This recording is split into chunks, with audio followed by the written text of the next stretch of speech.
ng dilag, puso ko yung nabihag. Wala nang kahit ligaya. Magandang hapon. Sa mga nakaraan ang akala natin ay namatay na sila Jared at Gigi. Pero ito ay nakaligtas sa kasamaan ni Magnus. Samantalang si Riley ay nakakulong pa rin at laging nabugbog sa loob ng kulungan. Samantalang si Blair ay hindi pa rin nagbabago at ito ay nagtatrabaho na rin sa ukay-ukay shop. Samantalang ang pamilya ni Gigi ay masaya na at may surprise pa si Gigi sa kanyang nanay at magbabakasyon sila.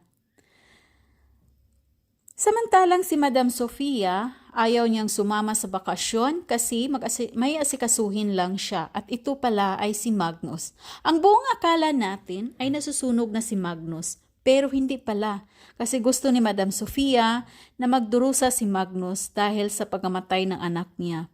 Samantalang si Eric naman ay masaya na dahil natupad na ang paghiganti ni Gigi at ligtas silang lahat. At ito na nga nagsabi na naman si Eric kay Gigi na mahal niya ito. Sabi naman ni Gigi hindi pa siya handang magmahal ulit. Pero tanggap naman ni Eric na di talaga sila para sa isa't isa. At nagpapadespedida party si Gigi dahil aalis na sila at magbagong buhay. Biglang dumating si Jared at kinakausap niya si Gigi at tinatanong kung pwede pa ba maging girlfriend niya si Gigi.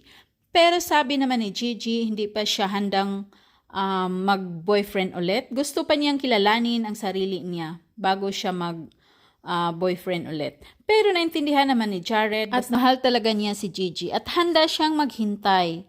At ito ay happy naman ang lahat, lalong-lalo na nakaligtas po silang lahat. At lalong-lalo na yung pamilya ni Gigi, sobrang saya. At ito ay happy ending. Maraming salamat po sa inyong lahat sa pagsubaybay ng Magandang Dilag. Maraming salamat and God bless you all!